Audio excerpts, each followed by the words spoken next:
Welcome to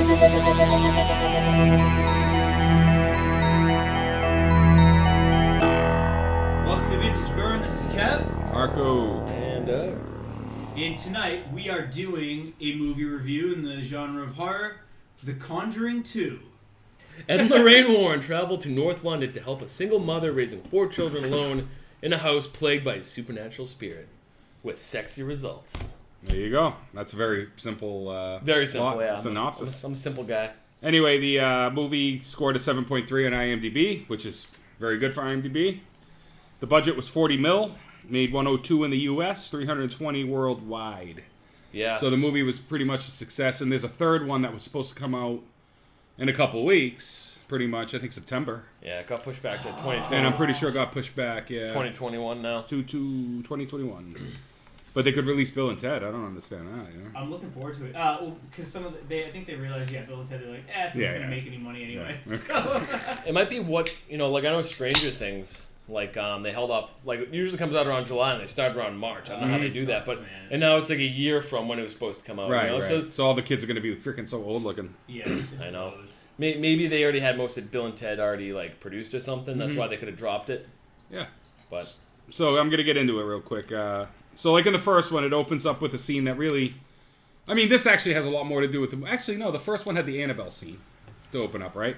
Mm-hmm. Part 1. So this one opens up actually at the Amityville house, which is pretty cool. Yep. They were there to... Ed and Lorraine were there to confirm paranormal... I can't talk today. Paranormal activity reported by the Lutzes. Yep. So the year before that, Ronnie DeFeo killed his family, claimed he was under the influence of something demonic. So basically it leads into, they're sitting around at a table and Lorraine and everybody else closes her eyes to see if she can see anything. She opens her eyes and starts walking around and sees herself sitting with the group still. And it's a pretty cool scene because she looks over, she sees herself, Ed, and whoever else is at that table. And she goes up the stairs, she sees mom and dad in bed. Dad is dead, and you can tell he's dead. There's blood all over the place. And the mom looks at her and says, "What did you do?" And then what I think is pretty cool, she lifts up her arms like she's cocking the gun, and she's picturing herself as Ronnie DeFeo, so he sees everything he does. Silence your phone, Douglas. first time ever. No, it's fine. Mine goes off all the time. I forgot to actually silence mine, so let me do that real quick before I continue. Kevin's already mad. He's like, this podcast is going to go on for an hour. You guys silence on your phones. This is going horribly wrong. That is an awesome scene, though, when, she walks by the mirror and she cocks the gun. Mm-hmm. And it's like, it's supposed to be DeFeo, but she sees herself as... Right. So now, she's seeing in his eyes, his perspective throughout the scene. Which is awesome. And then anyway, she shoots the mom. She goes to the other room and she does the same to Ronnie's siblings. When she leaves the room, there's a mirror on the wall that, like you just said. All right, there you go. I could skip that part. Look at that. Do you notice this whole time you can hear it sounds like shoot that? Yeah. Shoot that. Yep. It sounds like Ozzy, Suicide Like to get the Solution. gun? Get the gun. Shoot. The whole time that's all you think of is fucking Ozzy. Then again, she shoots the sister, and she starts freaking out a bit at the table. And Ed asks if she's okay.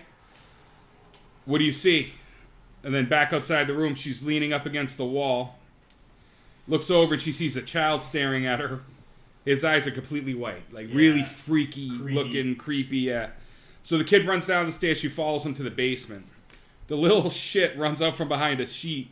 She follows, and then you see 4 kids bloodied up, standing next to each other, looking at a covered up mirror.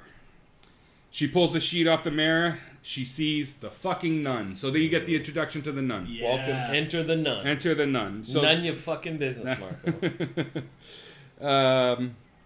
She looks behind her twice to see if the nun is there, and she's not. Then she turns towards the mirror, and the nun's in front of her again. Another good scare scene. And she's screaming with her freaking teeth and all that stuff. It's pretty cool, man. It's just great. And then she ends up grabbing Lorraine by the neck. Then she sees Ed in the basement, and he appears to be getting impaled. And she starts screaming at the table. She says, "Ed, this is as close to hell as I ever want to get." Yeah. Yep. And as I wrote, great opening scene. I actually thought it was better than the Annabelle scene in the first one. Yeah. There's no lube here. Yeah, and this obviously leads to the ending, which is pretty cool. Do we know, based off of the real and Lorraine Warren, obviously their Amityville investigation is real. I don't know about this situation for The Conjuring.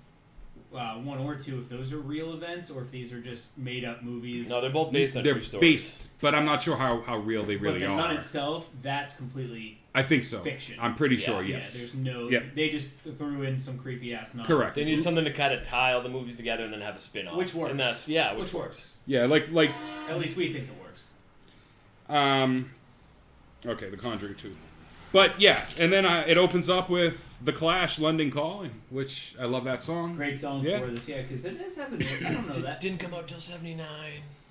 That's true. But the movie's set in 77. 77, yeah. So you're foreshadowing right. once again. Interesting. Yeah, there's a lot of it predicted the future. They did, man. They like before London Calling was even out, they knew that it was a thing. Yeah, you know what? I didn't even put that together, but you're right. London Calling was a little later. Yeah, just a scooch, absolutely. but not much. I mean, The Clash was around, but London Calling was later. Like maybe the original Clash album was around in 77. So they go, but it takes place right outside of London, so it makes sense. Anyway. So then, right after this, you have the Star Wars sequence beginning with the the yellow letters on the screen, in a galaxy far, far away. Yeah. That's what it reminds me of. It does remind me of that. And I like how the scenery too. It's showing like the riots, the hatred for the Queen, and all that shit in the background. So it shows what's going on in England at that time. Very which is pretty Sex cool. Pistols. Yeah, it shows like the IRA, the punk scene, like I said, amongst other things. Like you said, I should say, amongst other things. So it cuts to, I'd say, 12-year-old girls smoking. She asks the other one to hold her smoke so she can give her back her spirit board, which is also a Ouija board. That's what I would call it. Mm-hmm. It was and then the non-smoking one gets caught, of course. Janet. Enter Janet Hodgson. She's American, by the way. I didn't know if you knew that. Yes. She's absolutely American. And she's the fucking gem of this movie. She is. She's so freaking good in this movie. This movie would have been great otherwise, but she just her acting in this just took it. And I'll talk about that later at the end. Anyway, so school ends. They get caught. School ends. You meet the rest of the Hodgkin kids. Billy, Margaret, and Johnny. Billy stutters. 4 little bullies appear and make fun of Billy. 17. And calls Janet a lesbian. A lesbo. Oh, I forgot about this whole thing. And Camilla, the smoking girl, the one that was actually smoking, comes from out of nowhere and asks if he's talking about his mum. Which I thought was funny, so I put that in. It was pretty good kid banter. Yeah. So before they walk in the house, her mom is on the phone, talking about financial problems, all that stuff. Yells at Janet about the smoking incident when they walk in. Billy wants biscuits. All that shit. Billy always wants biscuits. Oh, yeah. Biscuits come up like 5 times in the first 20 minutes in this movie. And Mom says, "There's no bloody money for biscuits." So a little later, you hear a song talking about a crooked man coming from a tent in the hallway. And Mom opens the tent and says, "Look what I found, Billy," all excited. Biscuits! So she ended up getting him biscuits. So poor little Billy with the stuttering problem. Good little kid gets picked on. Just want a motherfucking biscuits. And he got him. So Margaret sees... I'm sorry, I cut you off. I thought you were done. I apologize. You want to continue with your voice? No, that was it. Yeah, no. So, Margaret sees Janet playing with the spirit board. So they fuck with it, of course. Margaret asks if there's any spirits here. Nothing happens. Janet asks if Dad is ever coming home. Nothing happens. So Janet asks if there are any spirits that can answer her. Again, nothing. She puts it away. Later that night, this is fucking weird. This movie jumps right in, and I love... Oh, yeah, there's no foreplay. Yeah, and even the first Conjuring II, and I love it. So everyone's sleeping. Janet and Margaret share a room. Margaret's the older sister. Janet's the secondary sister, or whatever, the second sister, not secondary, you know what I mean. But Janet is in bed, and you could tell, not sleeping well. Then you hear a noise, and all of a sudden, she wakes up downstairs in the living room floor, in front of an armchair. Yeah, that'd freak me right the fuck out. She looks... Especially a creepy old London house like they have. Yeah, man. It was just very cold, very... The wallpaper's peeled. I mean, you can tell they're poor. And you can tell they're poor, too. Yeah. Like, they have no money. But generally, too, right, patina is it's a Euro thing. Like, we don't really let houses kind of get to that point. I think that's like a thing. They should on the outside maybe, but on the inside, no, that's just really? poor. Yeah. Just poor. Just like in New York, it's like you have fucking horsehair plaster showing and holes in the wall. It's holes in the wall, people just leave. I'm not going to name names, but I was just in a house a couple weeks ago that was pretty fucked up. I'll be honest. Hey, you guys should fix some of these things. Yeah. I can see through the next room. T-shirts. Alright, anyway. She looks baffled. She's by the armchair. She looks baffled around. She looks around a bit. Margaret wakes up to a loud knocking on her door. Sees Janet isn't there, opens the door, and no one's there. The knocks were in threes, by the way. I don't know if anybody noticed that. Boom, boom, boom. Oh, you're right. Boom, boom, boom. Like in the first movie. Yep. By the way. And in the Poltergeist. Yep, and Poltergeist too. Janet walks around the corner and they go back in the room. She comes when the door's open. Next day. Mom is talking to her friend about Janet. They head to the basement to do laundry. You can see a bunch of water. It's like a fucking lake. And it's a huge basement. Yeah. Massive basement. And, the washing machine's in the front where they walk in. And then if you walk down some stairs, you're in water. Which comes into play later. That's why I wanted to mention that. Well, it's not that bad yet. It's probably like ankle deep when they go down there. Right, but it's still, you could see that there's just a lot of water down there. And you're right, it does get worse. Because when they're doing the laundry, the pipe bursts. Right? Yep, that's right. She starts the laundry and the water starts spraying everywhere. Definitely in need of a plumber. Dingy-ass basement. Back to the Warrens. This movie freaking jumps, but I'm already on page 5. See that? It does We're jump. moving. Wow, We're I'm moving. on page 2. But it's not. It just doesn't drag ass. No, it's awesome. It's just like constant action, man. So anyway, the Warrens are on the Becky Rivers show. Talk about Amityville. There's a skeptic saying the Warrens made it up. The skeptic talks shit about both of them. I forget what he says exactly. I didn't write it down. But Ed loses cool, and the skeptic tells him to show some class, and Ed responds with, "What are you going to do about it?" Yeah, all fucking 1970s. Yeah, skinny like fucking. Put your dukes up. You want to go to fisticuffs about it? And then it goes back to the Hodgsons. Billy and Janet are playing with the Crooked Man toy, singing along, and Billy stutters and gets upset, but Janet gets him to finish it. He does, and he gets to have what? Because he finishes Biscuits! it. A biscuit! I got a creepy lantern See a with dog? slender. I know. Billy, you want a good boy? Want a biscuit? Well, biscuits are cookies in England. Yeah. You got to remember that. They're cookies. They're not like biscuits like here, like have buttermilk, cookies, you know? true. Yeah, They're those cookies. are crumpets, right? Yeah, crumpets, I think. Yeah, I think those are crumpets. Crumpets are biscuits and biscuits are cookies. It's like Yeah. football. I don't know. Football and. Okay. Everyone's sleeping again. Billy wakes up with biscuit mouth and goes to the kitchen to get a glass of water. I actually wrote that down. That's good. Yes, I thought it would be a good joke. That is good. No need to pat myself on the back here, but he looks outside the swing set, and the swing is moving. One swing is just moving. The other swing is still, the other swing is moving. So now you're starting to, maybe that spirit board is starting to lift some shit up, you know? Now Janet is not sleeping well again. She's talking her to sleep, saying, "Help, stop it." It wakes up Margaret, and she tells Janet to wake up.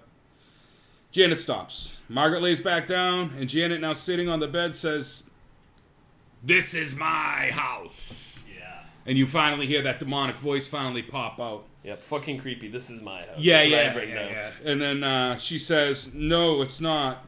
What are you doing here?" That's Janet talking like to the spirit, you know, like to herself pretty much, it felt like. Like she's having a conversation, but with herself. Yeah. She's not being. She's talking to someone, not being possessed yet. So do you want to do this together? Say this to me, whoever wants to. What are you doing here? What are you doing here? I don't Playing a game with Billy. Wow. Who's up He's on that really practice? going into character. Yeah, dude, I love it. Bill Wilkins, when you find out, I know it was spoiling it. It's Bill Wilkins, but Bill Wilkins is awesome. I love Bill Wilkins. Is Bill Wilkins, was he in Underworld? I'm not sure. I didn't look into any character. That's usually Doug does that stuff. He's pretty good about that. Yeah. Doug, did you do any of that research? I didn't. I figured he was just some old guy. Do you think he was in a movie? Yeah.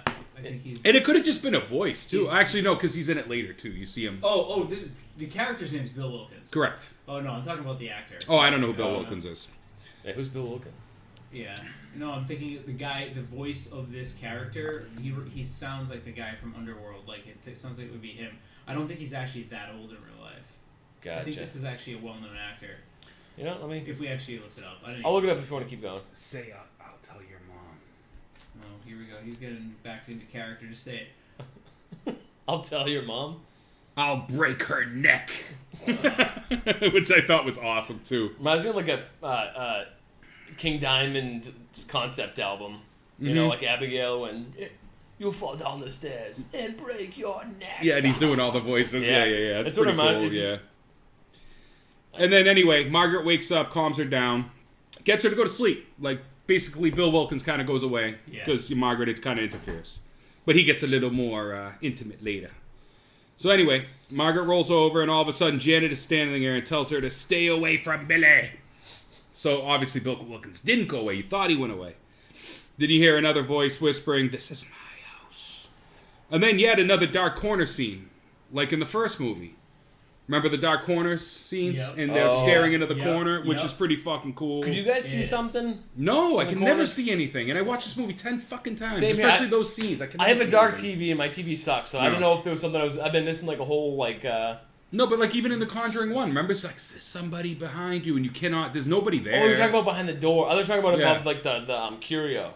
By the way, you're talking about behind the door, right? Yeah. Bill Wilkins is played by Bob Adrian, and he is not the guy from Underworld that I was thinking. Okay. I was thinking of another actor. But I'm thinking of what has he been in? How come I have no fucking Bob Adrian's been in 12 Monkeys, Jungle Fever, and then Conjuring II, so not a lot. Jungle Fever was big at like 92 or whatever it was. I remember that movie. But anyway, Janet goes to bed like nothing happened after the "This is my house" dark corner scene. So Billy, on the way back from Biscuit Mouth drink, kicks a fire truck, activates the siren, he shuts it off, and kicks it into his tent. He looks at the dark opening of the tent, and a few times, then lays down, and the truck turns on and comes rolling right into his room. Creepy. Yep. That bugged me the fuck out. Yep. He looks freaked, picks it up, turns it off, and stares at the tent opening and starts walking toward it. He rolls the truck back in, and it comes right back out, and you hear this tormented scream coming out. And he wakes up Mom. She asks what's wrong. He says, "There's someone in the tent." She opens it, nothing there. She leaves. And she hears a noise. Tells Billy to go to his room. That's right. She didn't leave. He was just drunk on biscuits. Billy, you're drunk on biscuits. Yeah. She goes to investigate the noise and finds Janet in the armchair rocking. So Janet was just sleeping, and all of a sudden she's back in that armchair. Yep. So she's basically teleporting from like a fucking room downstairs. Creepy. It is creepy. And then every time, by the way, you hear that noise. Like, woof, woof, it makes this like... Yeah. You notice that? Yeah. Except that time, because it doesn't actually show her teleport on that one. But she teleports 4 times in this movie. She wakes Janet. Janet says, "I think I've been sleepwalking again." Like in the first movie. Remember the girl bumping her head into the fucking thing? Mm-hmm. Mom responds with, "What do you mean again?" She takes Janet upstairs, and the chair is still a-rocking, which is pretty cool. Mm-hmm. Janet has a fever. So she ended up staying home from school. And this leads to another one of my favorite scenes. And if you guys want to help, you guys can do this too, man. Next day, Janet stayed home from school. She's on the couch watching the telly. Yeah. I try to keep this as British as possible, by the way. I even wrote telly. Armchairs behind the couch, by the way, that she's sitting on watching the telly. The channel changes by itself. Janet changes it back. Channel changes again. She's obviously starts getting scared. You can see it in her face. She drops the remote and can't find it. The phone rings. It's just Mom checking in, making sure she's all right. She tells Mom, "When's she gonna be home?" She asks Mom, "When are you gonna be home?" Because she was obviously scared. And hangs up. She sees the remote. Oh wait, I'm sorry. Yeah, she's on. She's on the phone. She looks down, and the remote keeps going, kind of disappearing throughout the scene. And then she looks over, and it's on the chair, just like she knows she didn't put it there. Billy's fucking with her. Yeah, she turns around, falls. There's actually another inconsistency. On the TV, I guess it's Bon Jovi.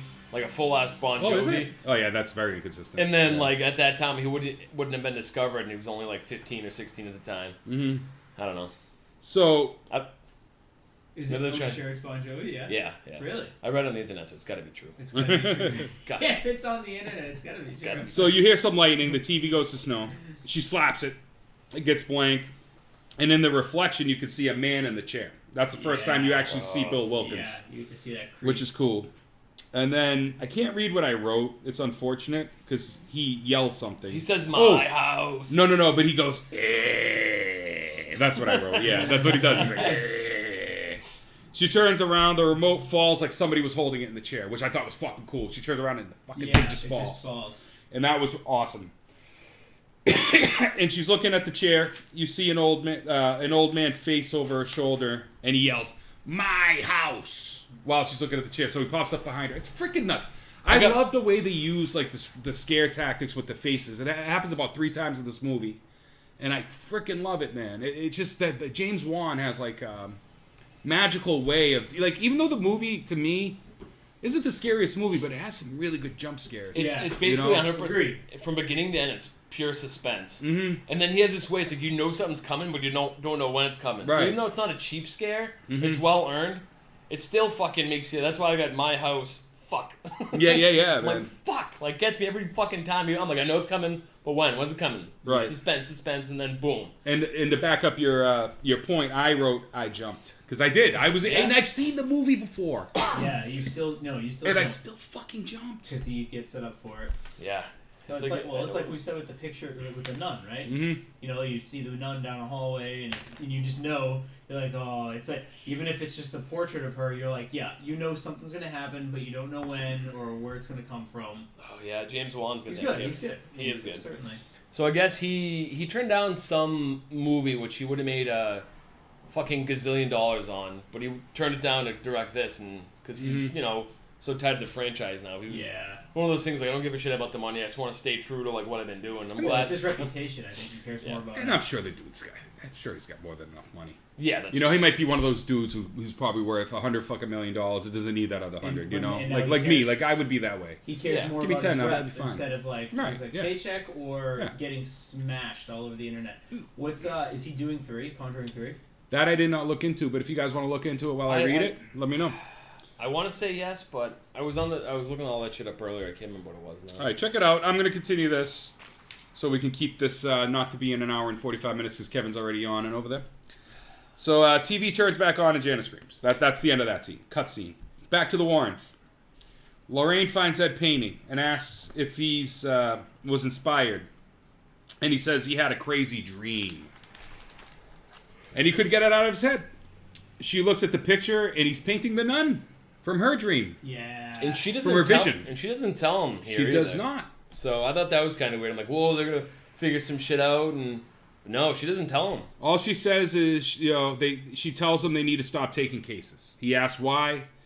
Daughter walks in and Lorraine asks him if he trusts her. He says he does. And that's it. That's all you really hear about that for that moment. Then it goes back to the family. Janet's tying her arm. Now she's going back to bed. She's tying her arm to the bed frame or whatever she's tying it to with jump rope. So she doesn't fucking go through the ceiling again into the bottom. Janet says, just in case sleepwalks, as Margaret asked her. You hear a thump, and Janet is on the floor next to the bed. And you hear the 3 knocks on the door again. Boom, boom, boom. So Bill tried pulling her down. Obviously, the rope saved her, even though it doesn't save her later. And I don't think he's direct on the 3rd. Sorry to interrupt. Yeah? I think Michael Cheeves. Oh, interesting. Yeah. Okay. Cool. Well, I'm sure he has a lot to do with it, though, still. I would imagine he's got a string. He might be producing or something, but maybe he just can't take on the full. So anyway, she attires herself, grabs a flashlight, runs downstairs. She sees the chair start rocking yet again. She runs to her room, closes the door. She lays down freaking, and the door opens on its own. She can hear someone coming up the stairs.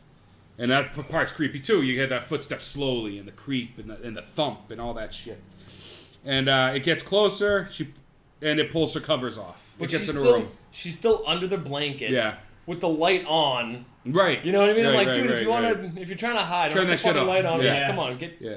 So I got footsteps, breathing, blanket ripped off. Oh, and then I'll let you. No, it's fine. You can keep going if you got it, man. Bed starts shaking, wakes sister up, and so the bed starts shaking violently. They scream at the top of their heads. Their mom comes in, and Janet, she doesn't believe her, and then Janet shows her the bite mark. Yeah, she's holding her bite mark. Yeah, she's holding my big fucking bite mark. Okay, Janet says there's someone in the room. Yeah, so the mom finds the spirit board, rips it up, and basically accuses them that you guys are freaking each other out. You're getting in each other's heads, and she thinks they're just kind of like 2 young girls fucking with each other. And then all of a sudden the dresser slams against the wall. Yep. Like, fuck, this shit's for real. Is yep. what I have in my notes. And now I think they're all starting to realize that, like, this isn't just in our minds. This isn't just some, like, this is real. We all just saw that fucking dresser slide across the room. And then they freak the fuck out and run to the neighbors. Yep, get out of Dodge. Yep. Cops show up. Next scene. They look around, nothing unusual, till they get to the kitchen. And they start hearing noises. Cop asks for a chair, and she stands on it. Figures out it's coming from inside the wall.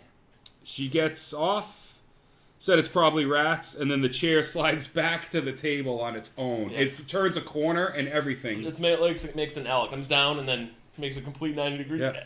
And the cops like, fucking call a priest. We don't know what the fuck to do. Yeah. Do you guys remember the scene in We Live in the Shadows or whatever? Have you ever seen that? No. What We Do in the Shadows? No. I never seen it. All right. It's a comedy horror, right? It is, but it's Yeah. called like vampires. Yes. It's kind of like, Yeah. but it's in like filmed in like a weird way where it's like cut scenes, almost like The Office, you know, Yeah. like the interviews. No, exactly. But there's a scene where they go in the basement and the cops come down, and that's what it reminds me of. I'm like, wow, I remember the cops really giving them shit in this. But I was mixing movies up. I'm like, oh wait, no, they just show up and say, yeah, you fucking, yeah. See, the woman police officer suggests, you know, she's like, we're a part of the church. We can send you like the priest, you know. Mhm. Yeah. This is quote bigger than them, Yeah, meaning the cops. yeah, this is fucked up. Yeah, like Yeah, this they is- don't know what to do. Can't arrest a fucking entity or You ghost. can't know? handle that situation. Lorraine and Judy, goes back to them. Judy, the daughter. They're chilling in the same room. All of a sudden, Judy's gone. She finds Judy in the hallway, in shock. There's a painting down the hall, and Lorraine sees the nun at the end of the hall. She hooks her right. Who's that? Yeah. She hooks her right off screen. You don't see her. Lorraine investigates. She enters the office study, and she sees the nun painting behind her. And turns on the light, which this part was fucking Yes. awesome, too. Then the music starts playing all of a sudden. Like the record player or The whatever creepy starts going music. off. Christmas music is so creepy out of context. Yeah, and it's all over this movie, It too. is, yeah. Technically, it's a Christmas movie, though. But from all the weird music, it's just Christmas music, which I find creepy for the most part, anyway. But in like a weird nostalgic way. Yeah, there's a scene later where the music comes into play, like, good too, man. There's a couple parts. You're right, man. You know what? I didn't even put that together, that it's Christmassy in a couple areas of this film. But Yeah. you're right, it is Christmas because there's a Christmas tree and all that stuff. Yeah. Yeah. Towards the end, you kind of realize it's actually Christmas. Yep. So Lorraine shuts the music off. Then the lights go out on their own, and Lorraine turns them on. She sees the nun painting again, walks towards it, turns the light back on, and this is the best, man. She goes to leave the room. The door slams shut, lights go out. Lorraine is freaking out. Shit is shaking. Nun's shadow on the wall, man, which was all cool. the way around. And it just walks around the whole wall. I mean, like, I think two sides it shows. Like, one side, she hooks the corner. She ends up freaking walking up right behind the painting. And again, James 1, you're like, you know it's coming. Like, You know it's coming. yeah, it's gonna be a jump now. It's gonna be a 3-minute or like a 30-second like suspense jump. Yeah. Then she freaking jumps out of the painting. Well, first you see the fingers, right? That's true. Yeah, they come out the All of side. a sudden, You're right. it's just like Yeah. this very slow, like the ring or something, or like creepy. the So grunge. perfect. Yeah. And they picked such a gangly woman to play that Dude, part. She's I didn't perfect. realize she was actually like gangly. Yeah, well, her Have you seen her? Yep, Like, yep. I have. Yeah, you I took thought out that was all makeup. she's That's like her. She's got that kind of nose. very pretty, but I mean, you can like there's not a far stretch really. You know, it's her that played the part. Yeah. Imagine being married to her. I'd wake up every night. Oh. So anyway, she runs out of the painting, which was cool. Her body shadow went behind it where her face would be. Oh, It's yeah. perfectly lined up. It's great. She knocks Lorraine down by grabbing her throat, and then Lorraine wakes up in the Amityville basement. She sees the nun, asks who she is, and what she wants. The nun points, and Lorraine sees Ed die again. So, and this time you see it clearer. Yeah, he's kind of like on this spike. It looks like he was Yep. impaled through a spike. And we Yep. don't know. It looks like ice in the scene. Right. Because you really don't know what's going on. Obviously, it's Right. foreshadowing. But It looks is like definitely foreshadowing. It looks like a big icy spike going through Ed's chest. And then she wakes up screaming, back of the room, and Judy's just sitting there. Can I say one thing? Yeah. I forgot about the Bible part, too. Mine says, "Come to find out, it's a DP dream." At least it says "fucked up dream," but I read my notes wrong in my head. I read it as a fucked DP dream. Okay. So that we went from here to like, whoa. Yeah, This that's went like- like the Conjuring, the porn, like That's that. toilet humor. Nah, sure is. And anyway, yeah, so, Judy's back in. And it did show the part where she was cutting into the Bible. Yeah. Which becomes very important. She was writing, actually, with a pen, but it was going so hard you could see it ripping pages. I didn't realize that was the Bible at first. I thought that was just like a notebook she was working on. No, I had no no. idea it was a Bible until Yep. later on. Yeah, I mean, they're obviously highly religious. They work directly for the church, so it doesn't surprise me she would just be reading a fucking Bible. Yeah. For no wonder she fell asleep. Back to England. Here come the reporters. Reporters asking if there's anybody that wants to communicate. Nothing happens for a sec. They're with the family, by the way. I didn't. Yeah, mention they're all that. sitting in the living room at this scene, right? Yep. And you can see Janet looking uncomfortable. Lights start flickering. Janet starts speaking in the demonic voice again.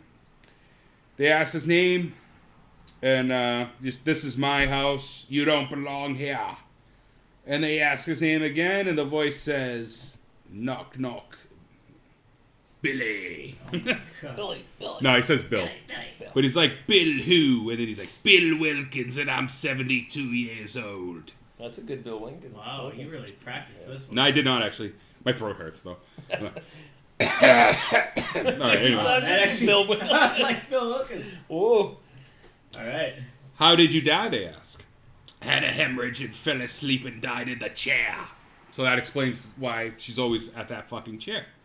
Why did you come here? I like to hear them scream. Yep, likes to hear them scream. And then, like, evil ass laugh. And Bill goes away. It's like, whatever he does. So right before this, the mother is kind of like bringing groceries home, and she's approached by a kind of like a news reporter. And he's like, hey, we've heard a lot of things going on here, and kind of like, can we do a story on it? And she's like, I'd rather not have my personal business be, thrown about the news. Yeah. And he says, that getting the story out there might be the best chance of them getting help. And that's the main reason that convinced her into actually letting them into the house to do this kind of news broadcast. And then comes that the whole scene Marco just went through. Okay. At first she's very, very not for it. And then she's like, well, if it's going to fucking help us, Yeah. So, yeah, was it? They say at the neighbor's house? Where was I? Okay, I got it. The next scene goes back to the tent, and the Crooked Man starts working by itself. So you see the little Crooked Man toy going by itself. Anyway, Billy wakes up and hears a bell. There's actually, the neighbors have the dog trained so well, he rings a bell when he has to go out to take a shit. Oh, yeah, which is adorable, by the way. Which is cool, yeah. Yeah. He sees the dog, and he morphs into the Crooked Man, which is pretty cool. He runs back to the room, and they hear the Crooked Man coming. And you can hear it, like, and they're all freaking out. It's like, I'm the Crooked Man. He's singing along and all that shit. I wish I wrote down the lyrics. Did you write down the lyrics? No, because it's so creepy. Something it's awesome.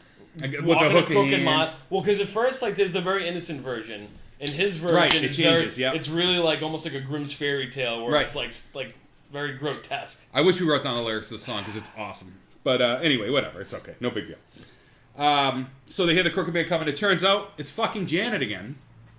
Just walking down the friggin' hall. So it's like Janet's getting taken over by everybody. So the Crooked Man apparently took her over too. Well, all right. So one thing I'm trying to understand is Billy. Is he just portraying? Is that him taking on the image of the Crooked Man, or is this now another cat? You know what I mean? Is it the same entity? So I think pretending to be something it does explain it later on. It does explain it. So I mean, we can wait a little bit, but I don't mind talking about it. I mean, if you see, this movie's been out fucking 5 years. Yeah. So whatever, or whatever, 4 years, whatever it would have been. So yeah, so basically the person at the end controls everybody. Okay. So Bill, really just... actually Bill Wilkins explains it in a scene like right near the end of the movie. Yeah. So yeah, he controls the Crooked Man. He controls Bill Wilkins. Yeah. So he's or she. Yeah. Ooh, spoiler alert. Yeah. All right. Evil voice. She flings the fireplace cover, almost kills the dude neighbor. Oh yeah. I forget his name, but it was pretty cool. I got him written down as Tubby in my notes. Yeah, dude neighbor. That's what I got him as. Yeah, Tubbs. Then she falls to the ground, foaming at the mouth and having convulsions. Mm-hmm. So now she's all fucked up. Fucking poor little Janet. I know. Great actress. Yeah, I don't know if she's done anything else, but she killed it in this movie. Yeah. She'll be the next bigger actress, I bet. Yeah, man, she was awesome, and she's a fucking American. Yeah, I couldn't believe it. Like that young, just playing like the accents and all that. She did a good job. Yeah, she did great. Yeah. So cuts Dad and Lorraine listening to the Bill Wilkins tape. Mm-hmm. She tells them they both saw the nun, and she saw him die. She agrees to go to England to observe, but if it gets dangerous, we're getting the fuck out. Yeah, just to observe. Yeah. I mean, because Ed really wants to go. She doesn't want to. Yeah, she's not on board. And she does not want to really get involved. But she's down to check it out and not really get too involved. But obviously that changes. Ed's obviously a stud and very persuasive. And he is a fucking stud. He is. Yeah. This whole movie, man. He's just a fucking stud. Mm-hmm. Not the real Ed Warren, though. He wasn't as studly. We're talking about Patrick? Yeah. We're talking about Mr. Wilson. Patrick Stud? Yeah, no, I get it. Patrick Wilson's become it's funny. He's been in so much shit I didn't realize. I always thought he was a good actor. No, but I never even really noticed him until recently, because of Insidious and us doing this podcast. Yeah, yeah.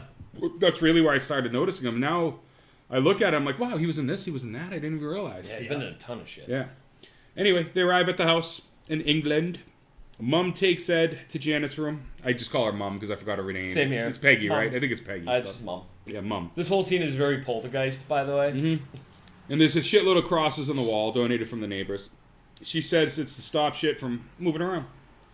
Ed says, does it work? What does she say? Do you remember? She says, no, I hear it all night. Oh, yeah, no. Yeah, you're right. So Mom shows Ed the chair. And he finds out that the ex-boyfriend bought the house with all the furniture in it, whatever. So all the stuff remained from previous owners. The ex had twins. This really has nothing to do with the movie, but I'll mention it anyway. So the ex had twins with a neighbor. Took all the records. So music comes into play later because of that. Yeah, he's like, all the music's gone from the house. And he's like, well, there's still light at the end of the tunnel. And she's like, no, he literally took all the records. He took the actual music. So Janet opens up to Lorraine at the same time while this is going on the swing set and basically explains that she has no friends. Everybody's scared of her. Mm-hmm. And Lorraine says, I felt that way too, but then I met somebody who didn't. And she's like, what happened to him? I married him. Yeah. So that's there's some sappiness throughout the movie. There's yeah. It's just because it's supposed to be this love story between the two. It's good. It's good sap, yeah. So anyway, back to Ed and Lorraine. Ed says it makes sense because, the husband leaving. Spirits feed on like emotional distress is basically what he says. They like to kick you while you're down is the exact words he used. So Lorraine asks Janet if the voice comes from inside. Janet says more like behind her. So like she's like a puppet. Lauren asks if she says, ask if it says things to Janet. Janet says yes, and it says he wants to hurt Lorraine. Lorraine asks when he said that. Janet responds right now. Just now. Yeah, and that's creepy too. Yeah, man. Just talking to this little girl in a creepy swing set in London. And now the part that I rushed through today. We got to where I got to today. Oh, no shit. This is exactly where I started today. Because I did the rest of this like 3 weeks ago. And then because we took a little extended break, this is the rush job. The last hour. So Doug might have to help me through this part. All right. So we get to the water ventriloquism part. That's how you say it, right? Ventriloquism. Or ventriloquist. 30 seconds in, you already fucked up. Yeah. So, did you actually spell it ventriloquism? I don't know if I spelled it right, but I went for it. Good for you. I abbreviated like a doctor and I can't read mine. I just put... I don't know. I don't know if it's right, but it says Van. Which probably should be Ven, right? Or is it Ven or Van? You're asking the wrong dude. Yeah. Ventriloquism. All right. Anyway, I hate ventriloquists. So, fuck Jeff Dunham. Fuck that guy. All right? That guy sucks. But anyway, they have her sit in the armchair where Bill Wilkins appears. Ed asks what, so they put water in her mouth to prove that she's not making the voice. Yeah. That way, she has to spit it out after. Anyway, Ed asks what he wants with Janet. And the spirit, won't talk with everyone looking at him. He basically says, she says for him that he won't talk. You have to turn around. Yeah, so they all have to turn their backs to him. She takes a sip of water, they all turn their backs, and then I love this part. And he's like, the house goes dark. And then he asks the same thing. And then the house goes dark and starts creaking. Ed asks if Bill knows who he is. And Bill responds, Ed. Eddie. Edward. And I love that part, man. It makes me laugh. There's actually two parts that really make me laugh. And that part's supposed to be freaky, but it makes me funny. I just love it. He's like, Ed. Eddie. Edward. And he's like, only my dad calls me. Oh, no, he's like, your father calls you Edward. He's like, no, everyone calls me Ed. So he's calling the spirit's fucking bluff. Yeah, and then basically Ed's like, why don't you leave these people alone? And then the whole thing, this is my house. Yeah. And he came to see his family, he talks about. He holds a cross. Bill starts yelling some incoherent babble. Don't know what the fuck he's talking about. Yeah, it's like these weird half sentences. Yeah. And shit, and incoherent shit. And goes away, and Janet spits out the water.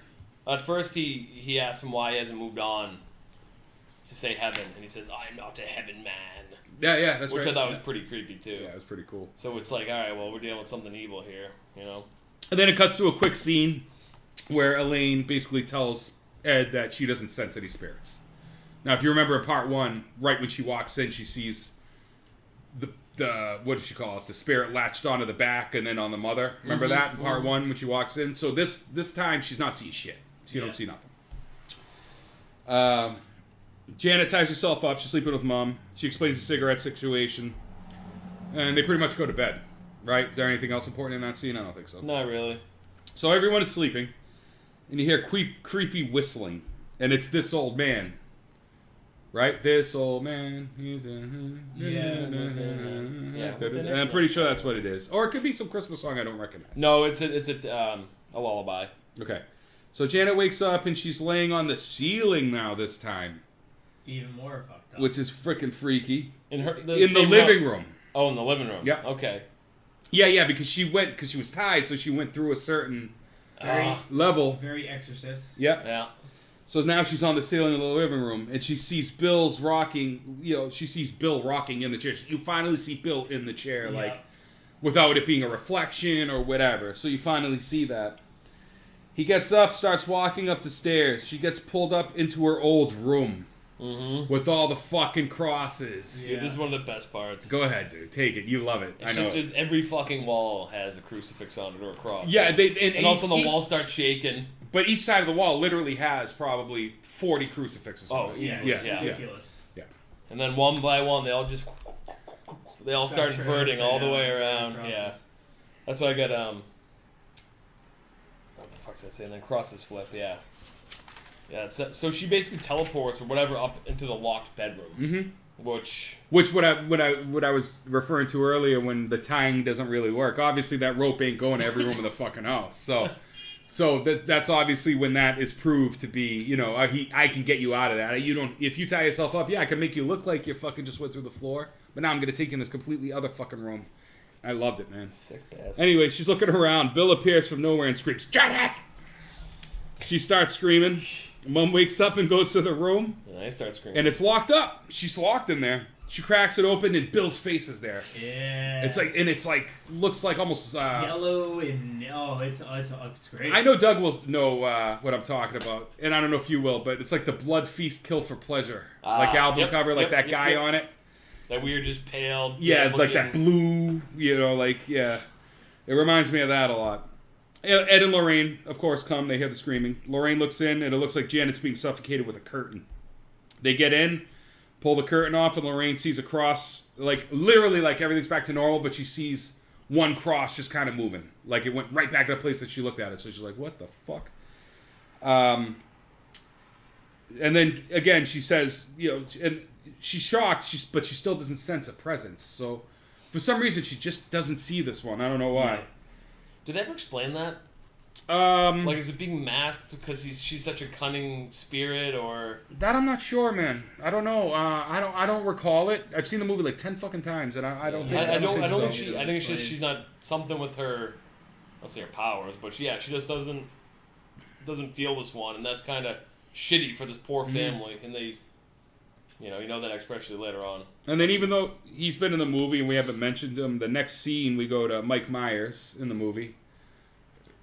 No, it's not. But doesn't he remind you of Mike Myers, like his voice? He does. Like the bald, British guy. No, was that actually him this whole time? Yeah, so if you watch, say, Inglourious Bastards, you know how Mike Myers plays that part, the Operation Kino part? Yeah. He reminds me of him. That's funny. I just think of Mike Myers. I think his name's Maurice in the movie or something like that. Morris, maybe Morris. Morris, yeah. Yeah. So anyway, they have a meeting about the possession, if it's real or not. And it's this lady who's obviously a skeptic, but she's also an investigator. Mm-hmm. I didn't write their names, so I don't know. Yeah, I should have wrote their names too. But she ends up basically having a meeting, and then they decide. I'm pretty sure that's the part where they decide to get the cameras, right? Yeah, that's when they decide to bring cameras into the house. Yeah, they tell Ed says, I know things are skeptical, but the family needs our help. We need to take a leap of faith, essentially. Yeah. So, and then Ed brings in a record. It's like an Elvis record, and this is the heart-warming part of the film, so I'm just going to bring it up for 2 seconds. Yeah, that's stud. It doesn't work. She's like, oh, shit doesn't work around here, the mom says. Stuff just goes broken all the time. And so he ends up doing actually a pretty good Elvis impression. He ends up picking up a guitar. Did that. Yeah, I know. You could tell. You could tell it was him. I guess that's not the first singing cameo either. So basically, while they're singing the scene, you see him setting up the cameras. The ghost hunters are coming in just to check the shit out. And then he also has the bully conversation in this point in time, too. Where he's like, does anybody get picked on? And Billy says, yeah, me. And And they're like, well, do you guys stick up for him? They're like, yeah, but and they're like, this. It's like Janet, the spirit's picking on her. You guys got to stick up for her. And then Bill Wilkins chimes in and says, Billy, stop being a little cunt. Yeah. But there's Johnny too. That's the other brother who comes into play actually in a second.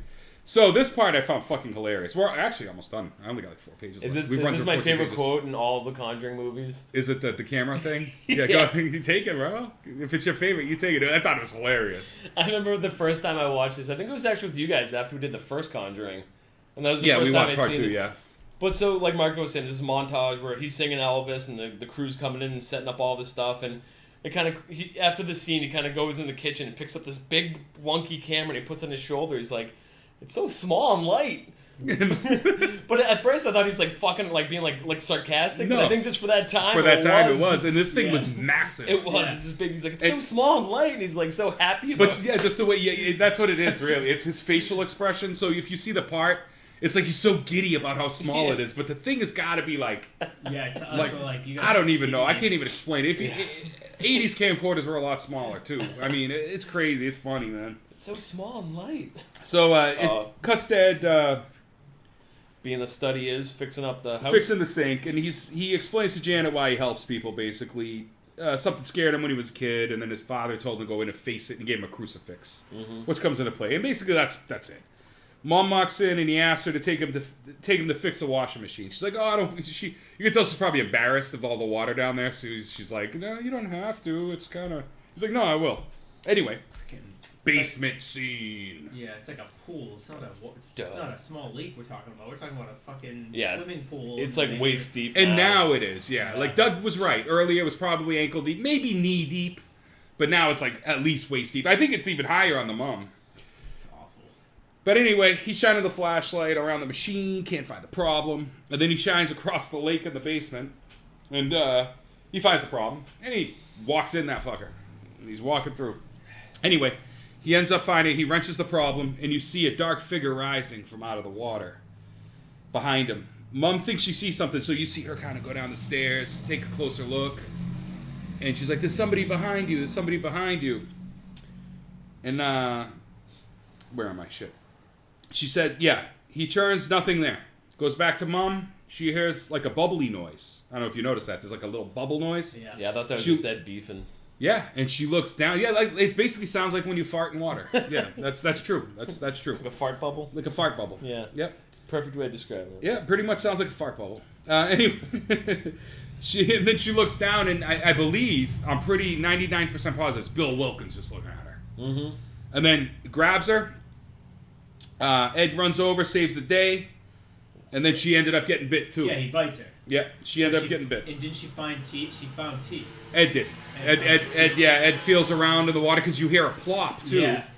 And Ed reaches in and he pulls out dentures. Yeah. But it was the one missing on her arm. There was one missing tooth. Two missing. Yeah. Two missing? Yeah, 2 missing teeth. So there's 2 missing, and that's where the flapper was. So like the bite marks, that was what wasn't on the flapper, was on the bite marks. 'Cause at first I'm like, oh, he's gonna find dentures and try to debunk this, but then you see it's the other way around. You see it's the teeth mark, and they found the 2, so there was something else they made the other ones. Right. So it cuts to the kid setting up a tree. Janet turns and stares at the doorway. Again, another dark scene. She's looking. Margaret, I think, Margaret. See, this is the point in time, because I started doing the thing again. I should have looked. I wrote down their names earlier. Oh. But this is where everybody's sister, brother, mother. But now I know it because we've been doing it. And anyway, she asks what's wrong. Janet says, "You can't see it?" And then as I wrote, another dark scene like in part 1. Johnny enters the room. Janet tries to stop him, and he reminds her of the bully conversation they had. So that's why I mentioned that. That comes into play. We got to stick up for it, pretty much. He walks into the kitchen, and he sees all the knives. It's like a wooden table. They're all stuck into the table. He pulls one out. Then you hear like a teleport noise, and that's when you hear the like when Janet disappears. Mm-hmm. And Janet's screaming. Johnny runs back, and the sister tells him she just disappeared. Then Johnny turns around, and Janet's behind him, possessed with a knife in her fucking hand. And more screaming. Ed and Mom hear it. They run up from the basement. They run in. There's chairs flying around. The door slams on them. They get through. Lorraine joins the fray. And you see a kitchen fucking table just like flying across the fucking room, smashing against the wall. They run over. That door closes on them, which is a common theme in that. Mm-hmm. I guess most like scary, like Yeah. possession movies, like doors just slam Door left and slam right. shut. Yeah. Nobody there. Things flying around. Ed busts in. Kitchen is destroyed, and they find Johnny in a cupboard, and then they find Janet in like a cubby, like where a fuse box would be. Yeah, like and she's in there, and it looks like she's like bent up and stuff. Did you notice that her legs like here, and then her? I mean, I know people can't see what I'm doing with my hands, but her legs up like near her chin and all that stuff, and it's just awkward positions and stuff. She's contorted, yeah. Definitely. Thank you. That's a good word. At this point, she's fully possessed too, right? Yeah. Oh yeah. The possession, like that's the whole point. Is Bill Wilkins has finally entered her body. Mm-hmm. Yeah, and then Ed puts up his crucifix. Bill goes away. You know, like you said, and Ed pulls her out, and then the whole she's faking it part because they caught it on tape. Yeah, so that same skeptic lady confronts them and basically says, like, Janet's faking it, we got proof, like, the gig is up. So they all watch the video proof, and then you see Janet in the kitchen tossing the table over, which it still doesn't make sense. To what we saw a small child of that size being able to do that much is a bit fucked. Yeah, I mean, I know... It would still be odd. Yeah, it would. Questionable. I know visually people can't see this table, but this table's pretty hefty. It's like a butcher block table. Yeah, and that's a butcher block table. And this table, even at your size, Doug's a pretty big guy, pretty strong guy. Do you think you could flip it up like to the top of that door frame there? No, it would still take. It's still a lot. Yeah, it's still a lot. That's crazy. So I mean, just for that, so there was obviously Bill was still part of her. Yeah, at that point in time. Because we don't find out exactly what happens till a bit later.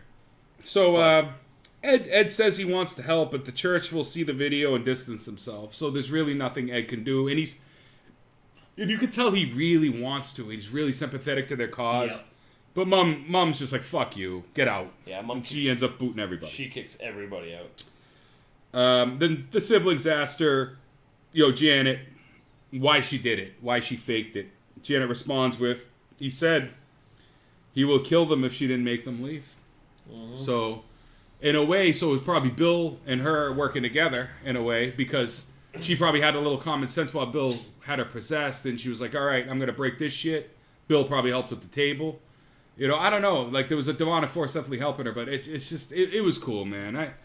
I love the dialogue in this movie, too. I'm with you. Maybe except for the singing part. That's a little cheese, but I understand it. The Elvis cheese? Yeah. Yeah. But it was a good scene. You little feel good. Yeah, sure.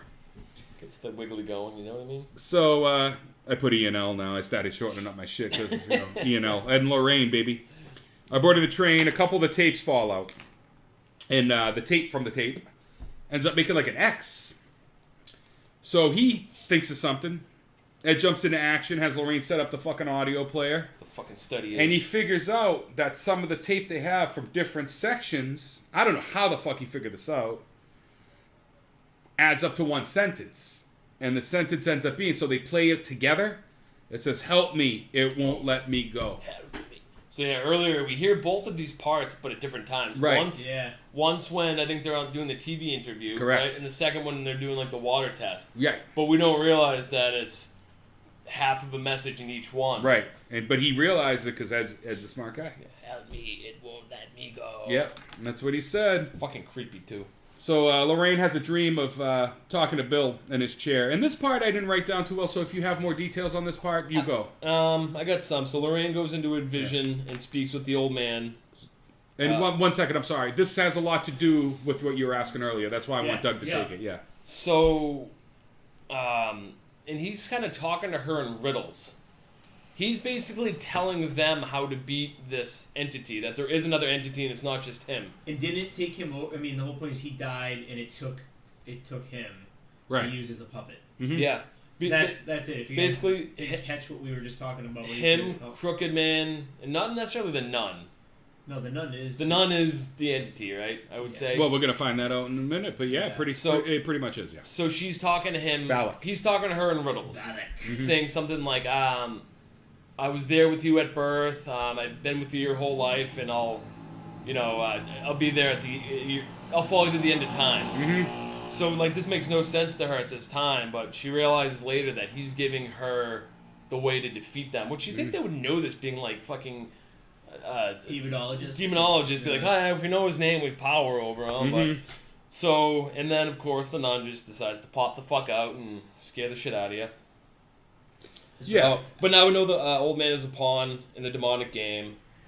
Enslaved to weaken Janet's will. Yep. And that's when she wakes up, and she tells Ed that. Yep. That he's a pawn, enslaved to weaken Janet's will. And then something inhuman. They're going back.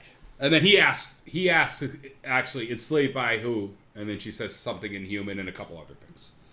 But anyway, back to Mum. Right? Is that where you at? Yep. They're back at the house. She's Janet crying in the kitchen. And she's full on Linda Blair at this part. Yeah. So she hears something break and some screaming again.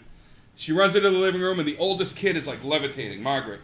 Levitating sister. Yep. She looks over, and Janet is also levitating, but possessed, like you said, full on Linda Blair. Yep. And Mom said, "Leave us alone." And then the sister gets like fucking rifled, magically, air thrown into the fucking wall. Hard as all hell. And I'm down to the last two, baby. See, I knew this movie would cut through. Remember I told you it was like I already had 12 pages, but I read it in like 10 minutes, so it wasn't too bad. So anyway, they run out of the house. Mom says to go to the neighbors, and then she tries to re-enter the house to save Janet. The door, again, slams her fucking face. And then, of course, who shows up? Ed and Lorraine. And they realize they got to get her to the church before whatever entity kills her, basically. Kind of like almost like in the Conjuring 1, where they show up and the mom's already like at that point. They're like, we get her the fuck out of here. Yeah, and so on the way, basically, they figure out... No, that's not the part where they figure out to use the demon's name. No, that's not later. Until, a little later, yeah. I don't know why I wrote that so early. I don't know how that ended up there. Did I fucking skip something? Anyway, they pull up while the mom is banging on the door. Ed smashes the window, goes to climb in, and the fucking couch, like big-ass couch, comes flying at him. So he goes to go around the back, and that's when is that when the lightning hits? Not quite yet. Okay, anyway. So, he goes around the back. He goes in the basement. Yeah, he goes in the basement. Him and Lorraine have this big crying match through the door. Don't do what I have to do. Yeah, because her vision earlier, he died. Yeah. So she felt like this was going to be his death. Yeah, we're all trying to figure out when his death is coming. So Ed goes, despite of Lorraine's visions, he says, "I love you," but, basically he needs to help the girl. Yeah. It's about the girl to him. He needs to help her. Yeah. Meanwhile, Tubby, the neighbor, went to get an axe. Tubby. I think that's Tubby. Dude neighbor. Tubby. I like Tubby better. We'll go with Tubby. Yeah, and then, so he's making his way up to Janet, and somehow, it's like some Final Destination type shit. The spindle on the steam thing comes off, and, like, blows steam in his face, and now he's basically, like... blind. He's blinded. He's, like, 70% blind going through this house. But he hears the music, the Christmas music again. Yep. So Tubby is still trying to break the door down. Yeah, I don't understand. All right, well, how thick is this fucking door? Plus, maybe it's made of real walnut. Maybe, but I mean, you would think, like... The thing is... The doors, the wood grains are going like this, and he's going like this against it. Yeah, like, it would take him a year. Yeah. If you just cut out, like, the hinges or something, too. If you just weren't a fucking Tubby piece of shit. Or run into the door and knock it down. Yeah. With all of your weight. It's possible. Yeah, I can't stand when I see people doing shit like that in movies. Like, why would you break a door down that way? I think that's the point. I know. But I love it, like, when he does get the steam in his face, like, he hears the music... And he starts walking, and then when he goes through the doorway, as soon as he kind of walks, like, past it, you see those fingers again. Yeah. Coming out on the door frame. I don't know if you noticed that. No, dark TV. Yeah, but you see her fingers. The only reason I assumed it was the nun off the bat was because of the scene earlier with the painting. Mm-hmm. So I'm assuming that's whose fingers it is at this point in time. From Ed's point of view, now it's like it's showing his point of view, and you can tell he's trying to get his sight back. You can see, like, you could actually see a figure behind him too, but I don't know if that ever comes into play. It's like a red sweater almost. It looks like they have on. Oh, interesting. Yeah, it's weird. Well, wasn't Janet wearing a red sweater? Oh, you know what? That could have been it too. Yeah. I didn't even think of that, but you're right. It probably was Janet. So she might have been kind of like... Yeah. Maybe but luring him up to the window? Maybe. Yeah, because, like, you never see it, and it never really comes up, Anyway, he starts spouting some Latin shit. He's fucking going Latin crazy. And at the same time outside, Lorraine figures out how to... She knows the name. She just doesn't know the name. So she runs back to the car and pulls out the Bible. Where do I know this? She's like, what? Yeah. So she goes and looks at her Bible. She's like, V-A-L-I. We know it's not a nun now, so the nun is really not. It's just an entity taking on form, multiple forms. So you think the nun is also taken over by somebody else? Yeah, you don't think the nun's even actually going forward? Yeah. I don't think. I mean, well, so the nun we know, the movie The Nun is technically a prequel.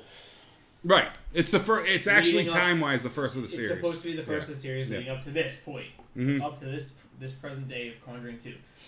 I don't think the nun was ever a nun. Obviously, I think that is just what we find out took the form of purposely. That's cool. It's not actually a nun. That's actually pretty cool. I mean, I never really thought of it. I actually thought like Valak was the nun to an extent, but I see your point. Well, it is, but there's not really a nun. It is Valak. It's always been. Right. I get what you're saying. Yeah, I understand what you're saying. So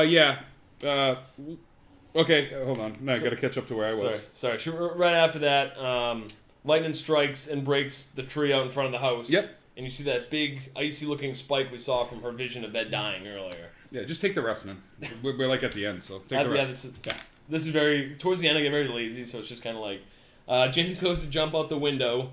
Ed grabs her like the study is. And they're both hanging out the window. He's kind of got his arm wrapped around, and he's holding on by like the curtains. Lorraine shows up. The nun throws her up against the wall. And then Lorraine... says like I know your name is Valak, I have power over you, and says all the different.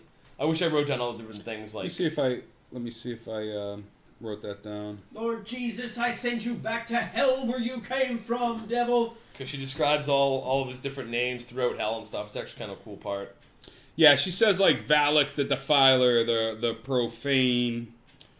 And then she condemns her back to hell. Yeah, that's all I wrote to myself because it is a pretty long. It would take like a page to write down everything she said. So yeah, it's a very intense scene though. Yeah. So anyways, she files it back to hell. She ends up grabbing I don't know if you said this already because Ed's arm. Ed pulls everybody back in. Yep. But I don't know if we explained it that well. So like that lightning that struck the tree. Did we explain this well?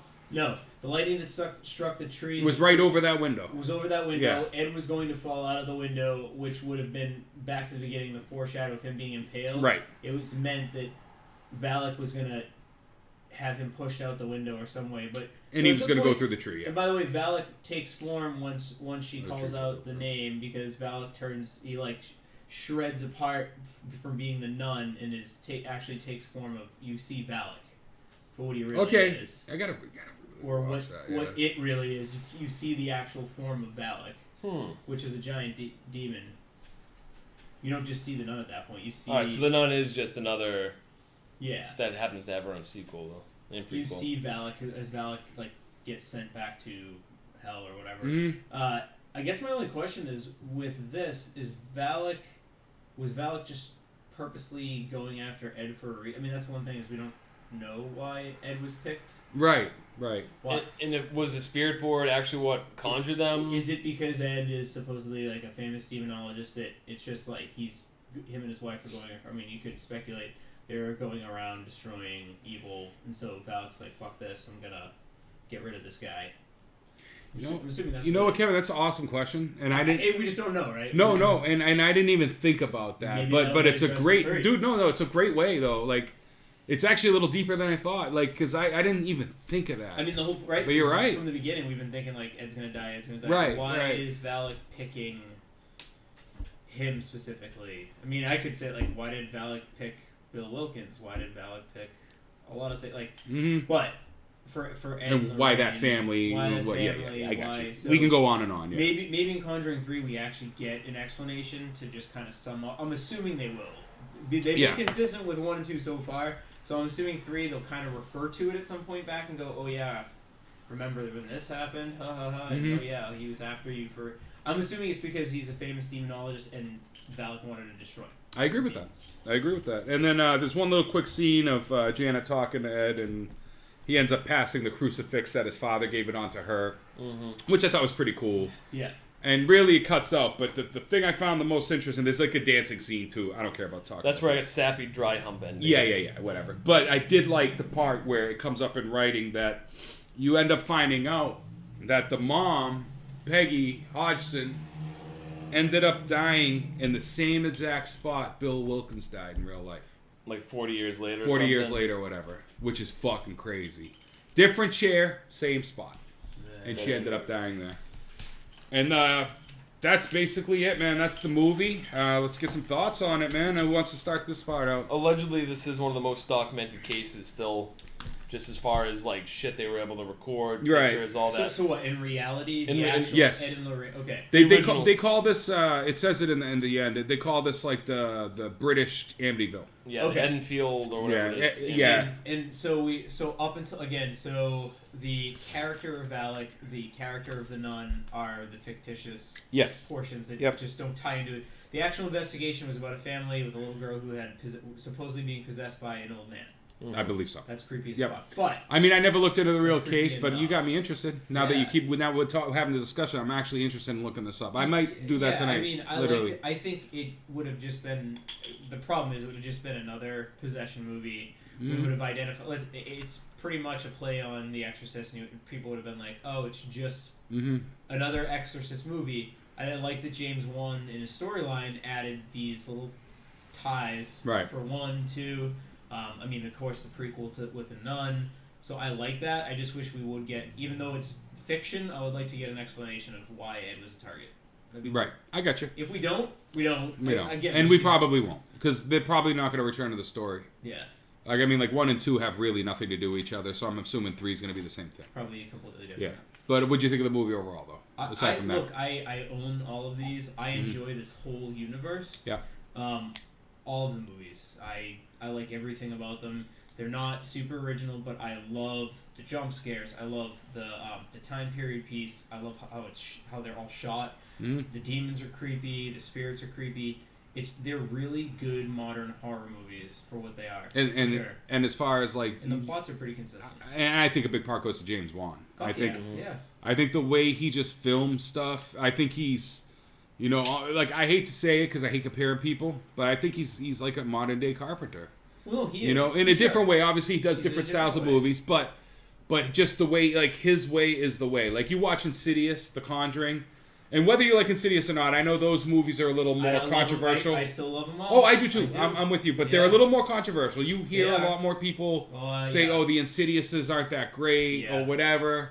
But people love The Conjuring. The Conjuring seems to be loved by everybody. Yeah, it's pretty consistent. I'm with you though, and I love the use of music too, the creepy violins and stuff, like in the Insidious series, and in Conjuring, man. Conjuring, the use of music, holiday music specifically, like the bells and children singing and the ropes in the first one, like we talked about when we did the Conjuring one. It was great.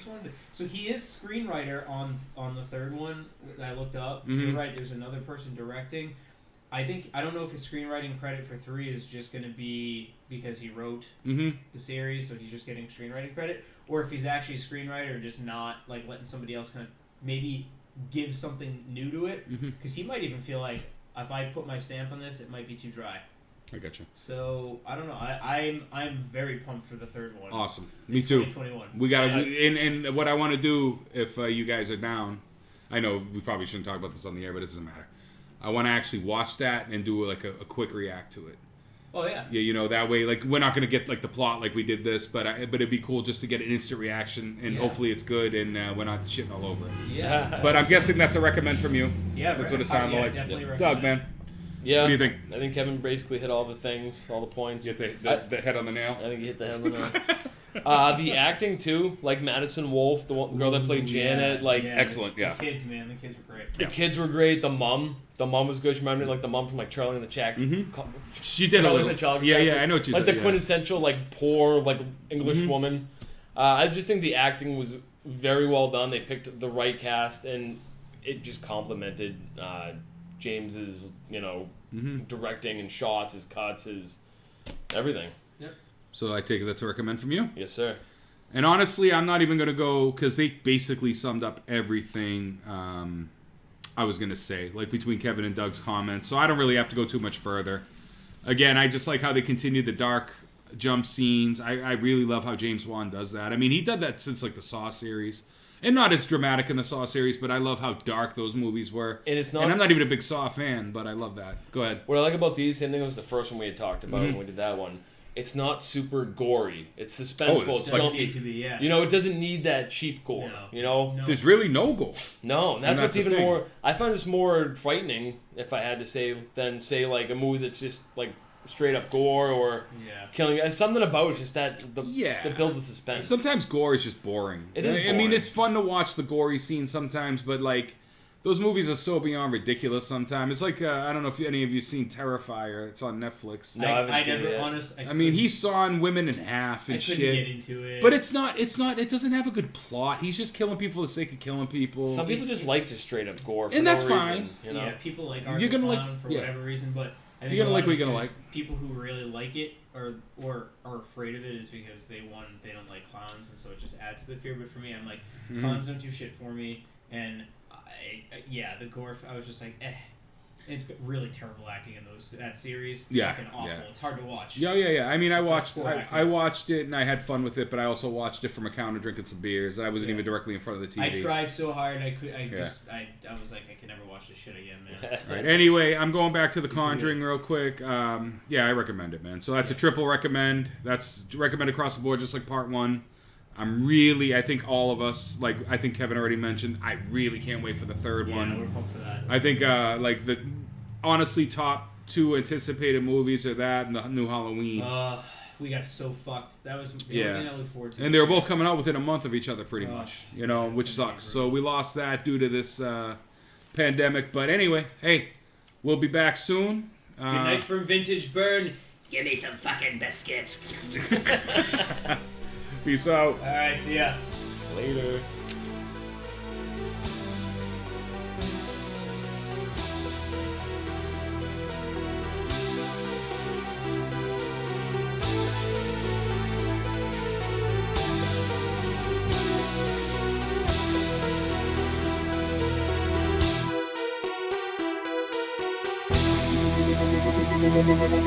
Thank you.